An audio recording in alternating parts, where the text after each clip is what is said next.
Hey there, it's Marty Fraser, the bearded realtor with Bosley Real Estate. Today, Amy Bryce and I are showcasing our next listing here at 246 Dartmoor Crescent in the Lexington-Lincoln Village area of Waterloo East. This great single detached home was built in 1993 and has a massive yard. Let's go in and have a look around. This 3-bed, 1.5 bath home is almost 1,300 square feet, plus the fully finished basement.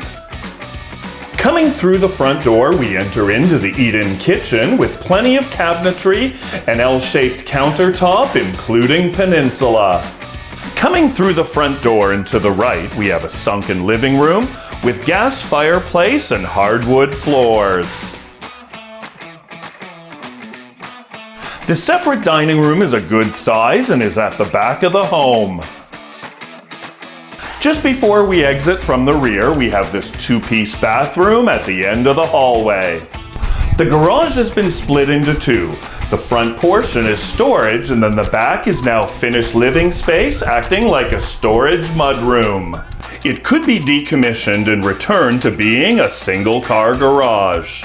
According to Google Maps, 246 Dartmoor Crescent is just 3 minutes to the University Downs Shopping Plaza, also 3 minutes to Bechtel Park, 4 minutes to the Expressway at University Ave, and 7 minutes to Maxwell's Concerts and Events. The 3 bedrooms and the family bathroom are located at the upper level of the home. Each bedroom has a dormer window. The finished basement has a good-sized rec room with high ceilings and a large window. Just at the bottom of the stairs, we have this den area currently being used as a music station. It would be a great place for a desk or a craft hobby area. The rear yard is fenced except for a small 10-foot portion.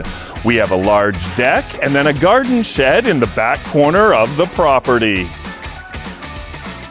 Wasn't that a great home? We have a single detached property in the east part of Waterloo, finished on all 3 levels and just minutes from the expressway. Are you interested in this home? Please call me to set up an appointment. I'd love to meet you in person, shake your hand, and bring you through this great home.